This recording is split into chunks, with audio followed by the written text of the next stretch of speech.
Hi everyone, मैं रोहन यादव आप सभी का एक बार फिर से अपने यूट्यूब चैनल पर स्वागत करता हूं। दोस्तों, मैं आप लोगों के लिए आज महत्वपूर्ण कुछ प्रश्न लेकर आया हूं और ये सभी प्रश्न एनटीए यूजीसी नेट समाजकारी से संबंधित है। जो जून 2022 में एग्ज़ाम होने वाला है उससे संबंधित है। ये यूनिट नंबर 2 में अगर आप देखेंगे तो मानव व्यवहार लिखा हुआ है सिलेबस में, और वहाँ पे बताया गया है कि मानव व्यवहार में अभिवृद्धि और विकास के बारे में। तो कल की जो मेरी क्लास थी वो अभिवृद्धि और विकास के साथ साथ कुछ अवस्थाओं पर भी हमने कल चर्चा किया था। आगे बात करते हैं हम लोग क्वेश्चन नंबर 1 पर। तो बालक की अभिवृद्धि और विकास प्रभावित होता है। ऑप्शन ए वंशानुक्रम में, ऑप्शन बी वातावरण में, ऑप्शन सी वंशानुक्रम और वातावरण दोनों में। ऑप्शन नंबर आपका जो सी है इस प्रश्न का सही जवाब होगा। बात करते हैं क्वेश्चन नंबर 2 के बारे में। कह रहा है कि सभी प्राणी अपनी प्रजाति के गुणों के अनुरूप ही विकसित होते हैं। इस कथन में बालक के विकास का कौन सा सिद्धांत होगा? पहला ऑप्शन है आपके सामने समान प्रतिमान का सिद्धांत, ऑप्शन बी परस्पर संबंध का सिद्धांत, ऑप्शन सी सतत विकास का सिद्धांत, ऑप्शन डी सामान्य से विशिष्ट क्रियाओं का सिद्धांत। ये कई एग्जामों में प्रश्न आया हुआ है। क्वेश्चन नंबर 2 का सही जवाब होगा समान प्रतिमान का सिद्धांत। ऑप्शन नंबर ए आपका यहाँ पे करेक्ट होगा। हम बात करते हैं क्वेश्चन नंबर 3 के बारे में।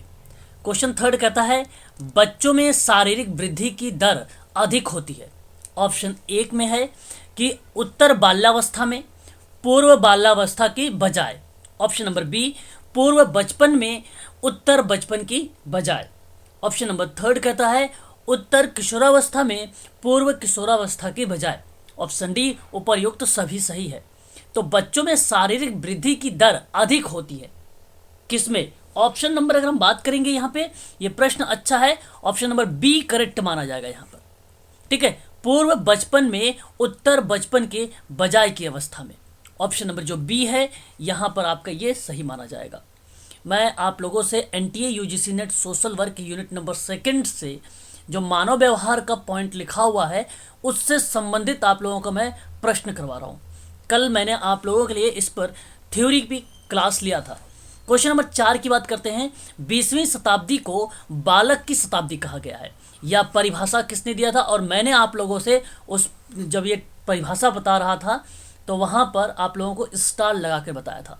तो बताइए जरा क्वेश्चन नंबर 4 का सही जवाब क्या होगा? ऑप्शन नंबर डी होगा क्रो एवं क्रो ने। क्वेश्चन नंबर 5 की बात करते हैं। बालक के विकास के बारे में कौन सा कथन असत्य है? देखिए, असत्य का मतलब गलत होता है। ऑप्शन ए की अगर हम बात करते हैं क्वेश्चन नंबर 5 में, तो ये कहता है कि प्रत्येक अवस्था में बालक के विकास की गति भिन्न भिन्न होती है। यह सत्य है। कहता है कि बालक के विकास का मापन अप्रत्यक्ष रूप से व्यवहार के माध्यम से किया जाता है। यह भी बालक के विकास में सत्य है। ऑप्शन नंबर सी की बात करते हैं। अभिवृद्धि की अपेक्षा विकास का संकुचित संप्रत्यय है, नहीं व्यापक संप्रत्यय है। ऑप्शन नंबर अगर हम बात करते हैं क्वेश्चन नंबर 5 का, तो सी यहां पर गलत लिखा हुआ है, यही सही माना जाएगा। बालक के विकास का मापन गुणात्मक होता है, ये मैंने कल बताया भी था आप लोगों से।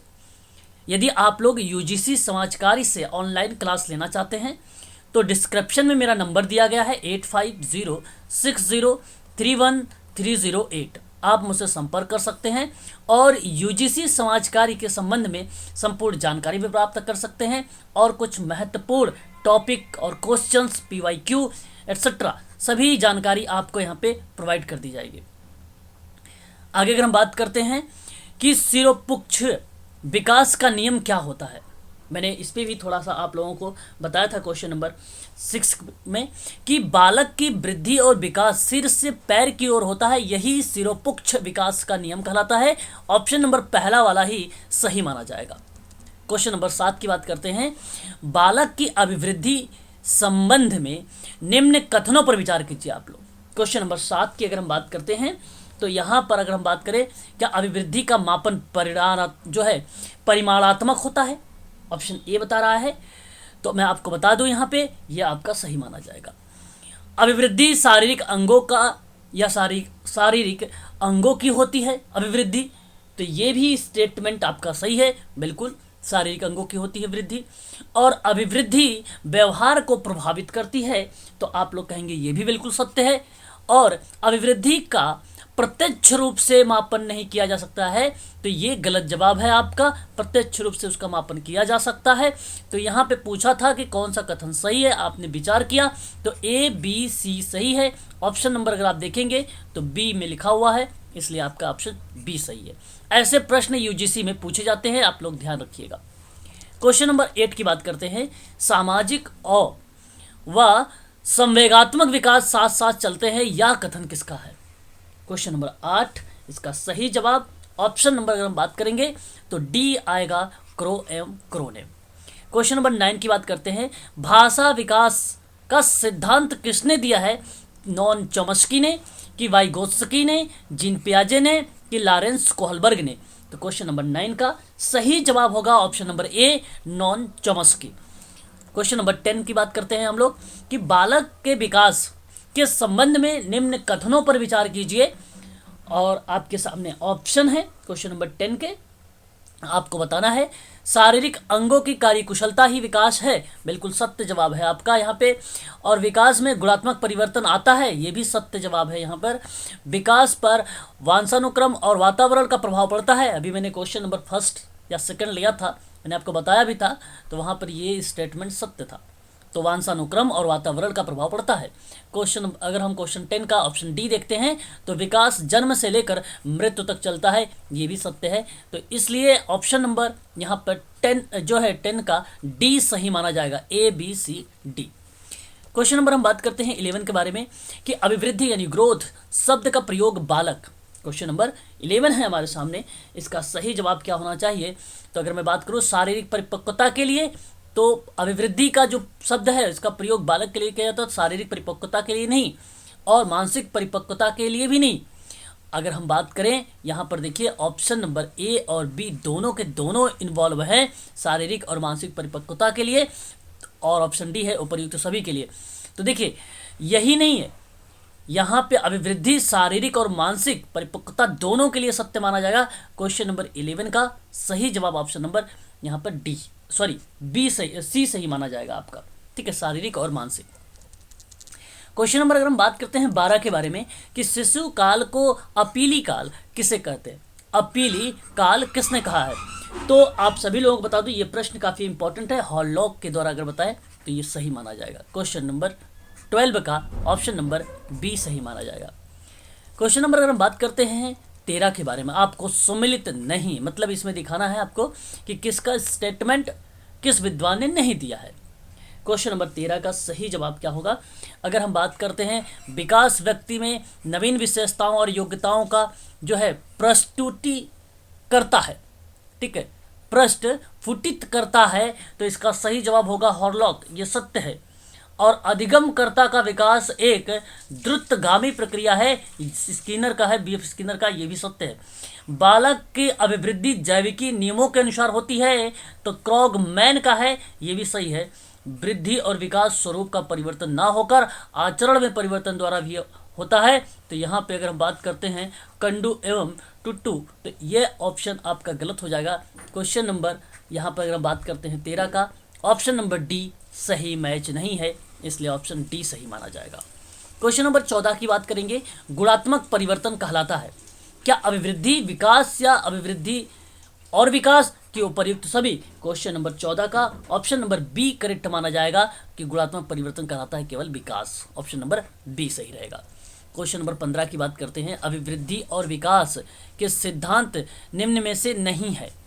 क्वेश्चन नंबर 15 का सही जवाब अगर हम बात करते हैं तो देखिए समान प्रतिमान का सिद्धांत है, सतत विकास का सिद्धांत है, पदानुक्रमित सिद्धांत तो मैस्लो का है, एक थ्योरी के रूप में आता है, ऑप्शन नंबर सी यहीं पर सही हो जाएगा, ऑप्शन नंबर सी आपका सही नहीं है। सामान्य से विशिष्ट क्रियाओं का सिद्धांत माना जाता है। बात करते हैं क्वेश्चन नंबर 16 के बारे में कि कौन सा कहा है कि सुमलित नहीं है, आपको बताना है सुमलित नहीं है। क्वेश्चन नंबर 16 का इसका सही जवाब होगा कि बालक का विकास सिर से पैर की ओर होता है तो सतत विकास कहलाता है सिद्धांत, तो गलत है, ये सिरा पुक्षी कहलाता है। ऑप्शन नंबर आपका पहला वाला ही यहाँ पे गलत आ गया। अगर हम बात करते हैं बी के बारे में, तो बालक किसी वस्तु को पकड़ने हेतु पहले सभी अंगों का प्रयोग किंतु बाद में किसी एक ही अंग विशेष का प्रयोग करता है, तो इसलिए सामान्य से विशिष्ट का सिद्धांत होता है, ये सत्य है। तीव्र बुद्धि वाले बालक के मानसिक विकास के साथ शारीरिक और सामाजिक विकास भी तीव्र गति से होता है, परस्पर संबंध का सिद्धांत कहलाता है, ये भी सत्य है। और दो बालक समान नहीं किंतु सभी बालकों में विकास का क्रम समान होता है, तो इसको कहते हैं समान प्रतिमान का सिद्धांत। तो केवल ऑप्शन नंबर ए नहीं सही था, बाकी सारे के सारे सही जवाब थे। बात करते हैं क्वेश्चन नंबर 17 के बारे में कि बालक की अभिवृद्धि एवं विकास के बारे में बताइए। बालक की अभिवृद्धि और विकास पूरक है, विरोधी है, समान है या अलग अलग है? क्वेश्चन नंबर 17 का सही जवाब ऑप्शन नंबर ए करेक्ट माना जाएगा, वृद्धि एवं विकास पूरक है। क्वेश्चन नंबर 18 की बात करते हैं, मानव विकास होता है, मानव विकास मात्रात्मक और गुणात्मक होता है, यहाँ पे सही जवाब होगा ऑप्शन नंबर सी आपका करेक्ट माना जाएगा, ऑप्शन नंबर सी सही माना जाएगा। बीएफ स्किनर के अनुसार बच्चों में भाषा का विकास किसका परिणाम होता है? अनुकरण का, पुनर्बलन का, अनुकरण एवं पुनर्बलन का, ऑप्शन डी उपर्युक्त में से कोई नहीं। क्वेश्चन नंबर 19 का ऑप्शन नंबर जो सी है यही सही जवाब होगा, अनुकरण एवं पुनर्बलन का। क्वेश्चन नंबर बात करते हैं 20 के बारे में कि अभिवृद्धि यानी ग्रोथ के बारे में कौन सा कथन सत्य है? क्वेश्चन नंबर 20 हमारे सामने है। तो अभिवृद्धि मात्रात्मक परिवर्तन है, ये सत्य है। आगे देखते हैं, प्रत्येक बालक में अभिवृद्धि की गति समान होती है, गलत है। अभिवृद्धि मानव व्यवहार तथा संचालित होती है, ये भी गलत है। विकास की अपेक्षा अभिवृद्धि एवं व्यापक संप्रत्यय है, तो देखिए अपेक्षा, विकास की अपेक्षा अभिवृद्धि, अभिवृद्धि नहीं, तो यहाँ पे ये भी गलत हो जाएगा। ऑप्शन नंबर आपका 20 का ए वाला करेक्ट माना जाएगा। क्वेश्चन नंबर हम बात करेंगे 21 के बारे में कि मनोसामाजिक विकास का सिद्धांत किसने दिया? देखिए ये प्रश्न इंपॉर्टेंट है, इस पर स्टार लगा लीजिएगा आप लोग। क्वेश्चन नंबर 21 का ऑप्शन नंबर यहाँ पर अगर हम बात करेंगे डी, इरिक्सन ने 8 अवस्थाओं के बारे में बात किया है। यूजीसी में ये 2 से 3 बार प्रश्न आ चुका है। समाज कार्य में, यदि आप समाज कार्य की ऑनलाइन क्लास लेना चाहते हैं यूजीसी की, जो जून 2022 में एग्ज़ाम होने वाला है, आप मुझसे संपर्क कर सकते हैं। डिस्क्रिप्शन में नंबर दिया गया है, व्हाट्सअप भी कर सकते हैं और कॉल के माध्यम से भी जानकारी प्राप्त कर सकते हैं। और अभी से आप लोग अध्ययन प्रक्रिया स्टार्ट कर दीजिए, तभी आपका यूजीसी और जेआरएफ क्रैक हो सकता है। अगर हम बात करते हैं क्वेश्चन नंबर 22 के बारे में कि अभिवृद्धि से तात्पर्य है, ऑप्शन ए शरीर एवं उसके अवयव की वृद्धि से। क्वेश्चन नंबर 22 है हमारे सामने, तो यही सत्य जवाब हो जाएगा। अच्छा आगे भी देख लेते हैं कि शरीर व उनके अवयव की कार्यकुशलता से। क्वेश्चन नंबर 22 का यहाँ पर सही जवाब ये नहीं माना जाएगा कि उनके अवयव की कार्यकुशलता से जो अभिवृद्धि का मतलब बताए, नहीं, ये अभिवृद्धि का मीन्स नहीं होता है, गलत हो जाएगा। शरीर एवं उसके अवयव की गुणात्मक वृद्धि से, ये तो गलत ही है, उपर्युक्त सभी। तो यहाँ पर ऑप्शन नंबर केवल ए आपका सही माना जाएगा, क्वेश्चन नंबर 22 का। बात करते हैं क्वेश्चन नंबर 23 के बारे में कि मानव विकास आजीवन चलता रहता है, ये बात सत्य है। यद्यपि 2 व्यक्ति समान नहीं होते हैं किंतु सभी सामान्य बालकों में विकास का क्रम समान होता है, यह कथन विकास के किस सिद्धांत की ओर संकेत कर रहा है? क्वेश्चन नंबर 23 का सही जवाब अगर हम बात करते हैं तो समान प्रतिमान का सिद्धांत की तरफ इंडिकेट कर रहा है। ऑप्शन नंबर सी आपका सही माना जाएगा, क्वेश्चन नंबर 23 का। क्वेश्चन नंबर 24 देखेंगे, विकास सिर से पैर की ओर एक दिशा के रूप में होता है, यह सिद्धांत किसको बताता है? सिरोपोक्ष का सिद्धांत बताता है। क्वेश्चन नंबर 24 का ऑप्शन नंबर बी आपका करेक्ट माना जाएगा। क्वेश्चन नंबर 25 की बात करेंगे, मात्रात्मक परिवर्तन कहलाता है, तो बताइए मात्रात्मक परिवर्तन कहलाता है आपका अभिवृद्धि, ऑप्शन नंबर ए आपका सही माना जाएगा। मैंने अभी तक आप लोगों को यूजीसी समाजकारी में आपको 25 क्वेश्चन करवाया है मानव व्यवहार से संबंधित, जो यूनिट नंबर 2 में दिया गया है। इसके संबंध में मैंने कुछ अवस्था के बारे में बात किया था, तो 1 लीनियर के रूप में आप यहाँ पे देख सकते हैं, प्रश्न मिले आपके सामने रहेंगे, जो है एग्जाम में आप लोगों से देखने को मिल सकते हैं फैक्ट के रूप में, तो इसलिए आप लोग फैक्ट को भी ध्यान रखेंगे। विकास की प्रत्येक अवस्था में बालक में होता है तो वो परिवर्तन होता है। अगर हम बात करते हैं अभिवृद्धि और विकास की प्रक्रिया उसी समय से प्रारंभ हो जाती है जिस समय बालक का होता है, तो यानी उत्तर होगा आपका गर्भाधान। बात करते हैं क्वेश्चन 3 की कि विकास की धारणा में उन सभी तत्वों का समावेश किया है जो मनुष्य की संपूर्णता प्रदान करता है, यह कथन किसके द्वारा दिया गया है? तो इरेक्शन के द्वारा दिया गया। ऑप्शन नंबर आपका यही सही रहेगा, जिस ऑप्शन में इरेक्शन लिखा रहेगा। पैतृक अथवा जीन्स सदैव सक्रिय होते हैं? तो ध्यान रखिएगा, जोड़ों में होते हैं। बात करते हैं सीखने की गति अत्यंत तीव्र किस अवस्था में होती है? शैशवावस्था में। कल मैंने आप लोगों को इसके बारे में बताया भी था। शैशवावस्था में शिशु शब्द, वाक्य अथवा क्रियाओं को बार बार दोहराने की प्रवृत्ति पाई जाती है, क्योंकि दोहराने में शिशु को आनंद का अनुभव होता है। ऑप्शन नंबर यही वाला सही माना जाएगा। फिर अगर हम बात करते हैं क्वेश्चन नंबर 7 के बारे में कि किशोरों में संवेग का विकास किया जाता है, तो कला, साहित्य, संगीत, सांस्कृतिक कार्यक्रमों के द्वारा। बात करते हैं क्वेश्चन नंबर 8 के बारे में कि एक बच्चा क्लास में प्रायः प्रश्न पूछता है, उचित रूप में इसका अर्थ है कि वह अधिक जिज्ञासु है। और फ्रायड ने लड़कों के मित्र जो है मात्र प्रेम भाव को नाम दिया है ओडिपस भावना की ग्रंथि। इलेक्ट्रा में बाइडेट का भी नाम आता है और फ्राइड जो है सिगमंड फ्राइड का भी नाम आता है। अगर फ्राइड हैं तो सही है, अदरवाइज ब्राइड का नाम आप लोग वहाँ पे लगा सकते हैं। बात करते हैं यहाँ पे जन्म के समय शिशु में कौन सा समय होता है? उत्तेजना। अगर हम बात करते हैं क्वेश्चन नंबर 11 के बारे में कि मानवीय मूल्य जो प्रकृति में सार्वत्रिक है, वे विकास का अर्थ क्या बताता है? अनुकरण बताता है। वहीं क्वेश्चन नंबर 12 की बात करेंगे, अवधारणाओं का विकास मुख्य रूप से हिस्सा है, तो बौद्धिक विकास का हिस्सा माना जाएगा। बात करते हैं प्रत्येक जाति, चाहे वह पशु हो या मानव जाति, अपनी जाति के अनुरूप विकास के प्रतिमान का अनुसरण करती है। यह परिभाषा किसने दिया है? तो हॉरलॉक ने दिया है। अच्छे वंशानुक्रम की संतान भी बिगड़ सकती है, तो बुरे वातावरण से। क्वेश्चन नंबर 15 की बात करेंगे, व्यक्ति के जन्मजात गुणों का कुल योग होता है अनुवांशिकता। ध्यान रखिएगा आप लोग। क्वेश्चन नंबर 16 की बात करते हैं, नवजात शिशु स्वयं को किस प्रकार के खेल में सम्मिलित करते हैं? तो ज्ञानेंद्रिया व गत्यात्मक खेल में। क्वेश्चन 17 की बात करेंगे, किशोरावस्था जन्मोपरांत मानव किस विकास की कौन सी अवस्था है? तो ध्यान रखिएगा, ये तीसरी अवस्था है। अगर हम बात करते हैं क्वेश्चन 19 के बारे में, तो मानव विकास की किस अवस्था में शिशु के अंदर स्वप्रेम की भावना, जिससे नॉर्सिज्म कहते हैं, अत्यंत प्रबल होती है? ये शैशवावस्था में होता है। इसके बारे में अच्छे से जिक्र किया है सिगमंड फ्रायड ने।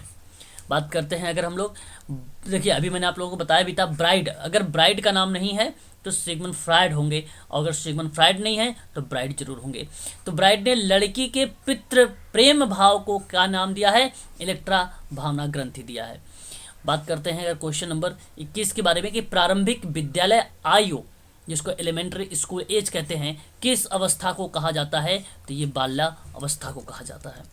अगर हम बात करते हैं जन्म के समय मस्तिष्क का भार लगभग कितने ग्राम का होता है? तो 350 ग्राम का होता है।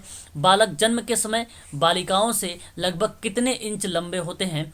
तो आधा इंच लंबे होते हैं। क्वेश्चन नंबर अगर हम बात करते हैं 24 में, तो शैशवा को सीखने का आदर्श काल किसने कहा है? मैंने कल आप लोगों को स्टार लगा के बताया भी था जब थ्योरी करवा रहा था, तो वैलेंटाइन ने। बात करते हैं क्वेश्चन नंबर 25 के बारे में कि बाल्यावस्था को जीवन का अनोखा काल किसने कहा है? तो कॉल व ब्रूश ने। क्वेश्चन नंबर 26 की बात करेंगे, मनोलैंगिक विकास सिद्धांत, जिसको साइकोलॉजिकल डेवलपमेंटल थ्योरी कहते हैं, इसके प्रतिपादक जो हैं सिगमंड फ्रायड है। अहम मनोविज्ञान की बात करें तो फ्रायड की डॉटर यानी उनकी बेटी एन्ना फ्रायड है। क्वेश्चन नंबर 27 की बात करेंगे, सीखने की गति अत्यंत तीव्र किस अवस्था में होती है? तो शैशवावस्था में होती है। 28 की बात करेंगे तो मानवीय मूल्यों जो प्रकृति में सार्वत्रिक है, इसका विकास का अर्थ होता है अभिवृद्धि।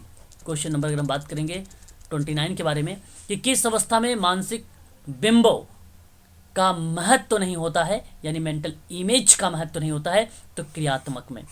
क्वेश्चन नंबर 30 में हॉरलॉक अपने जीवन काल की कितनी अवस्थाएं बतलाई हैं? तो टोटल 11 अवस्था बतलाई हैं। तो ये प्रश्न थे यूजीसी नेट का सोशल वर्क का, जो जून 2022 में आप लोगों से पूछा जा सकता है। यदि आप लोग यूजीसी नेट की क्लास लेना चाहते हैं, तो जिसकी फ़ीस मैंने आप लोगों के लिए 5000 रखा है, इसको 2 किस्तों में आपको पेमेंट करनी है, 2500 करके। और आप लोगों को बता दूं, इसमें आपको लाइव क्लास, रिकॉर्डेड वीडियो और पीडीएफ यूनिट वाइज आपको पीडीएफ दी जाएगी। और यूनिट वाइज आपको कंटेंट प्रोवाइड के साथ साथ आपको यूनिट वाइज ही पढ़ाया भी जाएगा। और यूनिट के हर एक यूनिट के बाद, हर एक टॉपिक के बाद मैं आप लोगों के लिए एमसीक्यू यानी मॉक टेस्ट भी लेकर आता हूं। और फिर संडे, अभी तो हमने संडे संडे स्टार्ट किया है जो है PYQ previous year question paper. तो पीवाईक्यू 2004 से लेकर 2021 तक के पेपर को सॉल्व करवाया जाएगा और वो भी एक्सप्लेन के साथ। 4 ऑप्शन आएंगे, उन चारों ऑप्शनों को व्याख्या की जाएगी। यदि आप क्लास लेना चाहते हैं तो नीचे डिस्क्रिप्शन में मेरा नंबर दिया गया है 8506031308। आप मुझसे संपर्क कर सकते हैं व्हाट्सएप के माध्यम से भी और कॉल के माध्यम से भी। आज के लिए बस इतना ही।